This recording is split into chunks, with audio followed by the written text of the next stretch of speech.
Right. KTR SIT విచారణకు సంబంధించి మరిన్ని డీటెయిల్స్ తెలుసుకుందాం. కేటీఆర్ నివాసం నుంచి మా ప్రతినిధి ప్రవీణ్ సిద్ధంగా ఉన్నారు.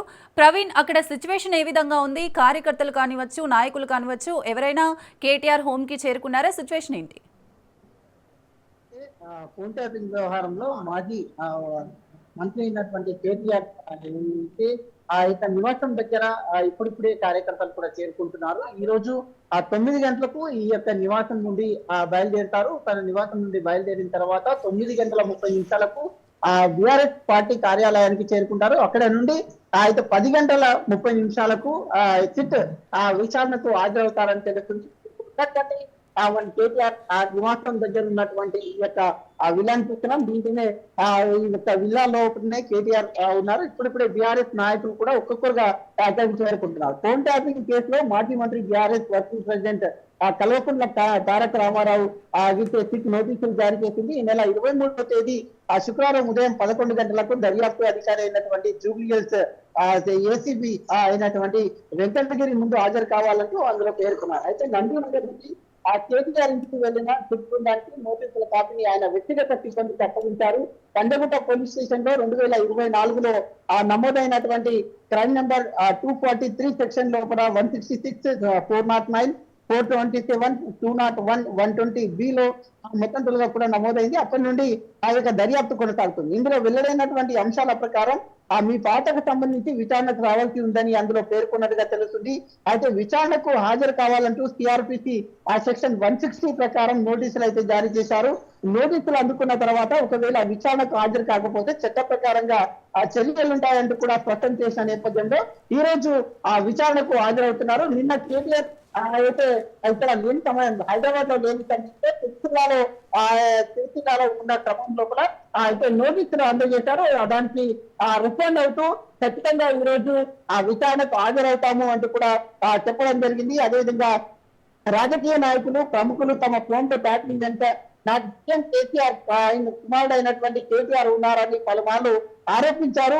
మావోయిస్టుల ముక్కులో సొంత పార్టీకి చెందినటువంటి ఎమ్మెల్యేలు, మంత్రులు, ఇతర పార్టీల ముఖ్య నాయకులు, జర్నలిస్టులు, పారిశ్రామికవేత్తలు, సెలబ్రిటీలు చివరకు తమ బంధువైనటువంటి హరీష్ రావు కుమార్తె కవిత ఫోన్ కూడా ట్యాగ్ చేశారని గత ఏడాది ఆగస్టు 8న సిట్ విచారణకు హాజరైనటువంటి కేంద్ర మంత్రి బండి సంజయ్ ఆరోపించారు. ఇలాంటి ఆరోపణలు అప్పట్లో సిట్ విచారణకు హాజరైనటువంటి పిసిసి అధ్యక్షుడు మహేష్ కుమార్ గౌడ్ సైతం కూడా ఇదే విధమైన ఆరోపణలు చేశారు. అయితే ఎన్నికల ముందు తమ పార్టీ నాయకులకు చెందినటువంటి వేలాది ఫోన్లు ట్యాగ్ చేశారంటూ ఫలితంగా 90 స్థానాల్లో గెలుస్తామనుకున్న తాము సీట్ల అయితే మొత్తంగా 63 స్థానాలకే పరిమితం కావాల్సి వచ్చింది అంటూ కూడా చెప్పడం జరిగింది. అయితే ఇక రాజకీయ నాయకులు కూడా పారిశ్రామికవేత్తలు వాళ్ళ ఫోన్లు కూడా మొత్తం ట్యాపింగ్ కు గురయ్యాయంటూ కూడా వార్తలు వస్తున్న నేపథ్యంలో ఇదే కేసుకు సంబంధించి సుమారు 2 సంవత్సరాలుగా విచారణ కొనసాగుతుంది. దీనికి సంబంధించినటువంటి ఇప్పటికే పోలీస్ అధికారులను కూడా అయితే ఎస్ఐబి చీఫ్ అయినటువంటి ప్రభాకర్ రావుతో పాటు ప్రణీత్ రావుని కూడా ఇప్పటికే విచారణ చేశారు. పలు దఫలుగా విచారణ చేసిన క్రమం లోపల దీనికి సంబంధించిన వారు ఎవరుంటారు, పట్టదారులు, సూత్రధారులు ఎవరు అనే కోణం లోపల విచారణ చేస్తున్నారు. ఈ రోజు 160 సిఆర్పిసి 160 నోటీసులు ఇచ్చారు. నోటీసులు సాక్షిగా మాత్రమే పిలుస్తున్నామంటూ కూడా చెప్పడం జరిగింది. అయితే దీనికి సంబంధించి ఇప్పటికే మొత్తం తొలుగా 600 ఫోన్లు ట్యాపింగ్ కు గురయ్యాయి అంటూ కూడా సుమారుగా 600 ఫోన్లు ట్యాపింగ్ కు గురయ్యాయి. వాటి గురించి మొత్తం తొలుగా కూడా విచారణ తీసుకునే అవకాశం ఉంది.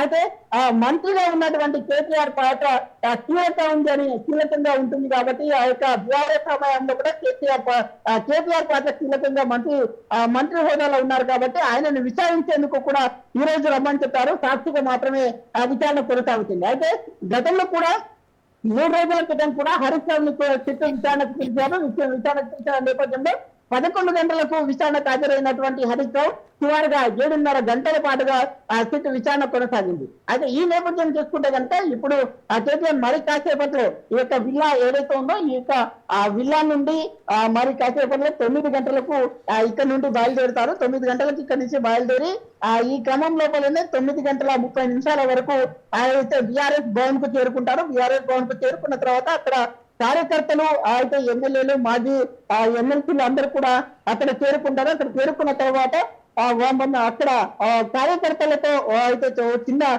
మీటింగ్ ఏర్పాటు చేసిన తర్వాత అక్కడ నుండి నేరుగా 11 గంటలకు అక్కడి నుండి సిట్ విచారణకు వెళ్తారన్నట్టుగా తెలుస్తుంది. ఫోన్ ట్యాపింగ్ కేసులో కేటీఆర్ పాత్ర పైన సిట్ వద్ద స్పష్టమైన ఆధారాలు ఉన్నాయని సమాచారం అయితే వస్తుంది. వాటి ఆధారంగా పూర్తి సాక్ష్యాధారాలతో సిట్ అధికారులు ఆయనను ప్రశ్నిస్తున్నట్టు అయితే తెలుస్తుంది. ఫోన్ ట్యాపింగ్ చేయించి వచ్చిన సమాచారాన్ని వాడుకొని ఏ విధంగా లబ్ధి పొందిన ఈ కేసులో నేరస్తులు అవుతారని సిట్ అధికారులు చెప్తూ ఉన్నారు. ఈ లింకును స్పష్టంగా నిరూపించడానికి సుదీర్ఘ కసరత్తుకు చేసినటువంటి కేటీఆర్ ను పిలిచి విచారణ కూడా చేస్తున్నట్టుగా తెలుస్తుంది. అదే విధంగా చూసుకుంటే కనుక అయితే ఈ క్రమంలో కూడా నోటీసులు హరీశ్రావుకు నోటీసులు వచ్చిన తర్వాత కూడా అయితే కేసీఆర్ తో కూడా భేటీ కావడం జరిగింది. ఫోన్ ట్యాపింగ్ వ్యవహారంలో విచారణకు రావాల్సిందిగా మాజీ మంత్రి బీఆర్ఎస్ వర్కింగ్ ప్రెసిడెంట్ కేటీఆర్ కు నోటీసులు జారీ చేసిన నేపథ్యంలో బీఆర్ఎస్ అధినేత మాజీ సీఎం కేసీఆర్ తో కూడా భేటీ అయినట్లు తెలుస్తుంది. గురువారం సాయంత్రం సిరిసిల్ల నుంచి బయలుదేరినటువంటి కేటీఆర్ నేరుగా ఎర్రవల్లిలోని కేసీఆర్ వ్యవసాయ క్షేత్రానికి చేరుకున్నారు. సిట్ నోటీసుల్లో పేర్కొన్న అంశాలను వివరణ సమయంలో సిట్ అధికారులు అడిగే ప్రశ్నలను వాటికి ఏం సమాధానాలు చెప్పాలనే దానిపైన కేటీఆర్ మధ్య చర్చ జరిగినట్లు తెలుస్తుంది. ఇటీవల విచారణకు హాజరైనటువంటి హరీష్ రావుని ఏమేమి ప్రశ్నించారు, తాజాగా తనను ఏం అడగదలుచుకున్నారు అన్న దానిపైన కూడా అయితే న్యాయ నిపుణులతో కూడా కేటీఆర్ సమాలోచన చేసినట్టుగా తెలుస్తుంది. శుక్రవారం ఉదయం 11 గంటలకు సిట్ విచారణకు హాజరయ్యేందుకు కూడా మొత్తం కూడా వెళ్తున్న క్రమంలో కూడా మరి కాసేపట్లో ఇక్కడ నుండి అయితే 9:30 ఇక్కడ నుండి బయలుదేరుతారు. హాఫ్ అన్ అవర్ లో బీఆర్ఎస్ భవన్ కు చేరుకుని అక్కడ 10:30 అక్కడ బీఆర్ఎస్ భవన్ నుండి అయితే జూబ్లీ సిట్ కార్యాలయానికి చేరుకుంటారు. సిట్ ఎదుట హాజరై తమకున్నటువంటి సందేహాల మొత్తం కూడా అయితే ఉద్దేశం ఇది రాజకీయ కుట్రలో భాగంగానే ఈ విధంగా చేస్తున్నారు, ఫోన్ ట్యాపింగ్ వ్యవహారం ఏం లేదంటూ కూడా చెప్తూ ఉన్నటువంటి పరిస్థితులను మనం చూస్తూ. అయితే ప్రవీణ్, హరీష్ రావు విచారణ దాదాపు 7 గంటల పాటు సాగింది. అక్కడక్కడ ఉద్రిక్త పరిస్థితులు అయితే మనం చూసాం. మరి ఈ రోజు కేటీఆర్ విచారణ ఎన్ని గంటల వరకు జరిగే అవకాశం ఉంది? ఈ రోజు ఏమైనా ఉద్రిక్త పరిస్థితులు ఏ విధంగా ఉండే ఛాన్స్ ఉందంటారు?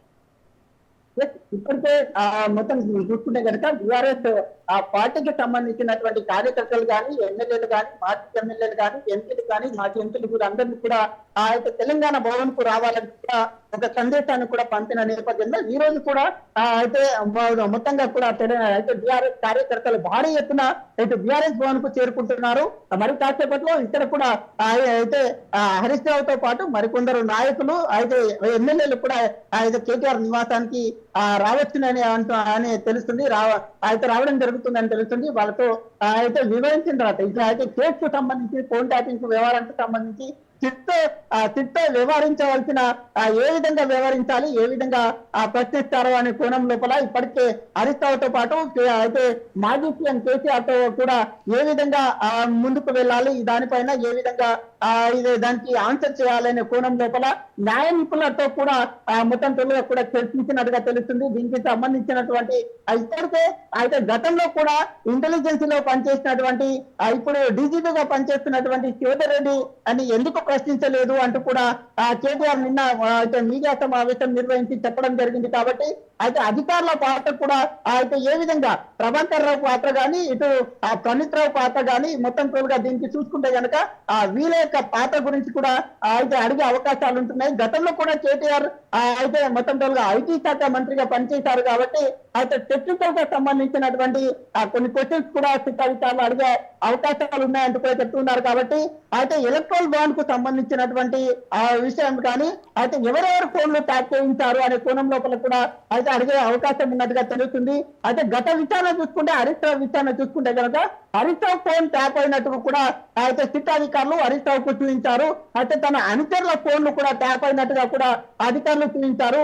ఎప్పుడు డేట్ తో సహా మొత్తం తెలుగుగా చూపించారు. అయితే హరీష్ రావు కూడా తనకు అడిగినటువంటి ఏ క్వశ్చన్స్ ఉంటాయో ఆ క్వశ్చన్స్ అన్ని కూడా ఒక కాగితం పైన, ఒక పేపర్ పైన రాసుకున్నట్టుగా తెలుస్తుంది. ఆ రాసుకుని దానికి సంబంధించినటువంటి అయితే క్వశ్చన్స్ ని ఆన్సర్ చేసినట్టుగా తెలుస్తుంది. కొన్ని వాటికి తెలియదంటూ చెప్పడం జరిగింది. అయితే ఇప్పుడు కూడా సేమ్ అదే విధంగా హరీష్ రావుకి ఇచ్చిన విధంగానే సిఆర్పిసి 160 నోటీసులు ఇచ్చారు.